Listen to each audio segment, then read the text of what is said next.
प्रतियोगी परीक्षाओं में पेपर लीक के मुद्दे पर घिरी भाजपा सरकार को आखिरकार छात्रों के विरोध के आगे झुकना पड़ा। छात्रों के देशव्यापी विरोध प्रदर्शनों के बाद शिक्षा मंत्री धर्मेंद्र प्रधान ने शनिवार को अपने पद से इस्तीफा दे दिया है। शिक्षा मंत्री का इस्तीफा ऐसे वक्त में आया है जब देश भर में लाखों छात्र सड़कों पर हैं और विपक्ष भी सड़क से लेकर संसद तक छात्रों की मांगों के समर्थन में उनके साथ डटकर खड़ा हुआ है। कांकरूप जनता पार्टी ने 6 जून को जो आंदोलन शुरू किया था वो अपने अंजाम तक पहुंचता हुआ नजर आ रहा है। धर्मेंद्र प्रधान का इस्तीफा उसकी सबसे बड़ी उपलब्धि है। जंतर मंतर से शुरू बीजेपी का प्रोटेस्ट कैसे देश भर में फैल गया, आइए एक नजर डालते हैं। 3 मई को नीट की परीक्षा हुई थी जिसका पेपर लीक हो गया। 22 मई को सरकार ने परीक्षा रद्द कर दी। यहीं से छात्रों का आक्रोश फूट पड़ा। कांकरूप जनता पार्टी जो चीफ जस्टिस ऑफ इंडिया की युवाओं पर एक टिप्पणी को लेकर वजूद में आई, उसने परीक्षा सुधार के मुद्दे पर विरोध का ऐलान कर दिया। 6 जून को सीजेपी के संस्थापक अभिजीत दीपकी के साथ सैकड़ों छात्र दिल्ली के जंतर मंतर पर धरने पर बैठ गए। शुरुआत में यह आंदोलन का रंग थोड़ा फीका जरूर लगा, लेकिन धीरे धीरे विरोध का रंग गाढ़ा होता चला गया। 28 जून को जाने माने सामाजिक कार्यकर्ता और पर्यावरणविद सोनम वांगचुक जंतर मंतर पर अनिश्चितकालीन भूख हड़ताल पर बैठ गए। सोनम वांगचुक के अलावा आयशा की अध्यक्ष और पीएचडी स्कॉलर नेहा बोरा, पीएचडी स्कॉलर आमीन अब्दोज और आयशा के यूपी अध्यक्ष व पीएचडी स्कॉलर मनीष कुमार भी जंतर मंतर पर भूख हड़ताल पर बैठ गए थे। और हम सब एक साथ चलेंगे और देश के लोकतंत्र के मंदिर में अपने फरियाद सुनाएंगे। सोनम वांगचुक, नेहा बोरा, अमीन और मनीष की भूख हड़ताल ने इस प्रोटेस्ट में दम भर दिया। दिल्ली ही नहीं बल्कि देश भर से छात्र जंतर मंतर पर पहुंचने लगे। विरोध का दायरा बढ़ता गया। छात्रों ने मांग रखी कि शिक्षा मंत्री इस्तीफा दे और सरकार परीक्षाओं में सुधार सुनिश्चित करे, लेकिन सरकार ने छात्रों के विरोध को नजरअंदाज कर दिया। आखिर में सीजेपी ने 20 जून को संसद मार्च की कॉल बुलाई। हालांकि इससे पहले ही पुलिस ने सोनम वांगचुक को धरना स्थल से उठाकर अस्पताल में भर्ती करा दिया। ऊपर नहीं, ऊपर नहीं, ऊपर नहीं, ऊपर नहीं, पुलिस वाले फोर्स कर रहे हैं पे। ये देखो, पुलिस जबरदस्ती कर रही है यहाँ पे, पुलिस जबरदस्ती कर रही है यहाँ पे। सोनम वांगचुक को जंतर मंतर से उठाने की तस्वीरों ने विरोध को और भी हवा दे दी, जिसके बाद 20 जुलाई जब हजारों छात्र जंतर मंतर से संसद के लिए मार्च में निकले तो पुलिस के साथ छात्रों का एक बड़ा टकराव हो गया। हालात बिगड़ने पर पुलिस ने छात्रों पर लाठीचार्ज किया, आंसू गैस के गोले दागे, जिसमें कई छात्र गंभीर रूप से घायल हो गए। किसी का सिर फूटा तो किसी के हाथ पैर टूट गए।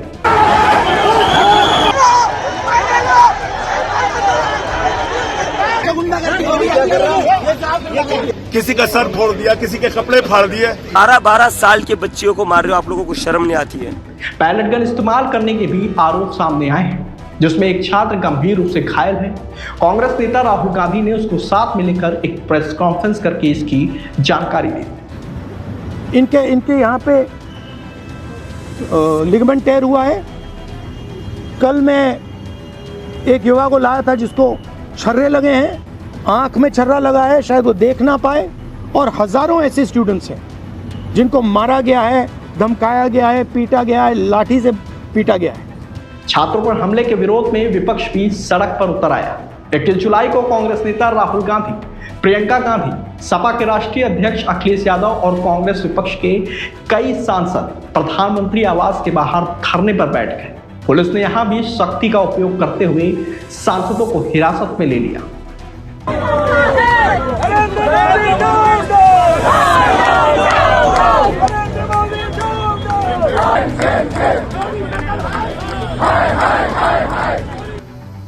जिससे देश भर में हंगामा मच गया। सरकार गंभीर सवालों से घिरती चली गई।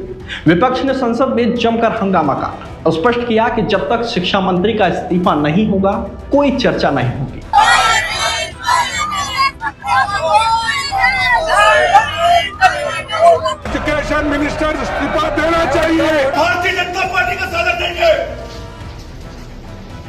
मानसून सत्र की शुरुआत के साथ संसद में गतिरोध बरकरार है। इतना ही नहीं, पेपर लीक के मुद्दे पर छात्रों का आंदोलन देश भर में फैलता चला गया।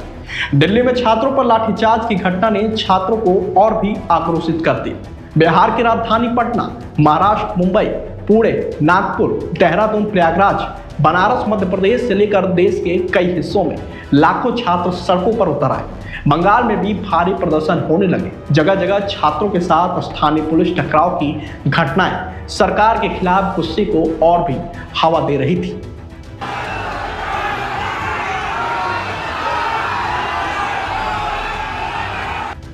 आखिर में प्रधानमंत्री नरेंद्र मोदी को सामने आना पड़ा। उन्होंने एक वीडियो संदेश जारी किया और उसके बाद ताबड़तोड़ कार्रवाई शुरू होने लगी। शिक्षा मंत्री के 46 से ज्यादा अधिकारियों को बर्खास्त कर दिया गया और अब शिक्षा मंत्री का इस्तीफा भी सामने आ गया है। बताते चले कि 23 दिन की भूख हड़ताल के बाद आइसा के नेताओं ने संसद मार्च के दिन ही अपना अनशन तोड़ दिया था। मशहूर अभिनेत्री शबाना आजमी ने नेहा बोरा, आमिर और मनीष को जूस पिलाकर अनशन खत्म कराया था। नेहा अब एक बार फिर से मैदान में है और शनिवार को ही उन्होंने राहुल गांधी के साथ एक प्रेस कॉन्फ्रेंस में सरकार पर गंभीर सवाल उठाए हैं। नेहा ने साफ किया कि शिक्षा मंत्री के इस्तीफे के साथ छात्रों पर हमला करने पर भी जवाबदेही तय करनी पड़ेगी। वो प्रधानमंत्री जिनके रहते हुए हमारी शिक्षा व्यवस्था आज ढहने की कगार पे पहुंच गई है और उस शिक्षा व्यवस्था को दुरुस्त करने के लिए जब हम लोग प्रोटेस्ट करते हैं, प्रदर्शन करते हैं, तो हमारे ऊपर बर्बर लाठीचार्ज होता है। उस प्रधानमंत्री को इस देश के नौजवानों और छात्रों से माफी मांगनी होगी। जिसके बाद सोनम वांगचुक ने 24 जुलाई को 26 दिन के बाद अपना अनशन खत्म किया था। केंद्रीय मंत्री जेपी नड्डा और जितेंद्र सिंह ने उन्हें अस्पताल में जूस पिलाया था। इस दौरान सोनम वांगचुक के अनशन खत्म करने के बाद आंदोलन के रुख को लेकर सवाल उठ रहे थे, लेकिन कांग्रेस जनता पार्टी के नेतृत्व में छात्र इस्तीफे की जिद पर अड़े रहे। सीधा सीधा बच्चों के ऊपर हमला किया, सर फोड़ा, हाथ तोड़े, पैर तोड़े, थप्पड़ मारा, छोटी बच्चियों का, लड़कियों का मोलेस्टेशन किया, सेक्सुअल असॉल्ट किया। वो एक एक पुलिस ऑफिसर को हम लोगों ने चेतावनी दी है कि हम लोग चुप नहीं बैठेंगे, हाँ सब याद रखा जाएगा एंड हम लोग भूलेंगे नहीं कि क्या हुआ उन लोगों के साथ, कि एफआईआर उनके खिलाफ फाइल होना चाहिए। वही राष्ट्रीय स्वयंसेवक संघ आरएसएस के प्रमुख मोहन भागवत ने 24 जुलाई को एक कार्यक्रम के दौरान कहा था कि आज की युवा पीढ़ी के साथ संवाद की जरूरत है। भागवत की यह सलाह अप्रत्यक्ष रूप से छात्रों के प्रदर्शन के संदर्भ में सामने आई।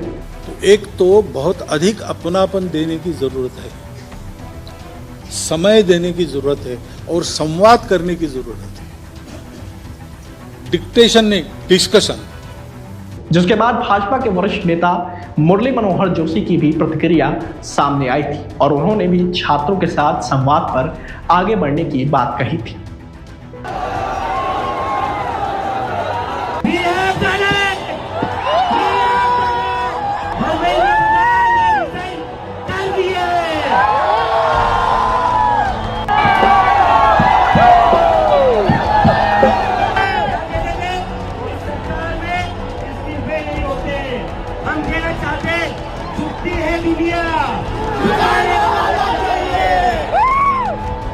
ये उन सभी बच्चों के लिए जिनकी जिंदगी धर्मेंद्र प्रधान ने ली थी।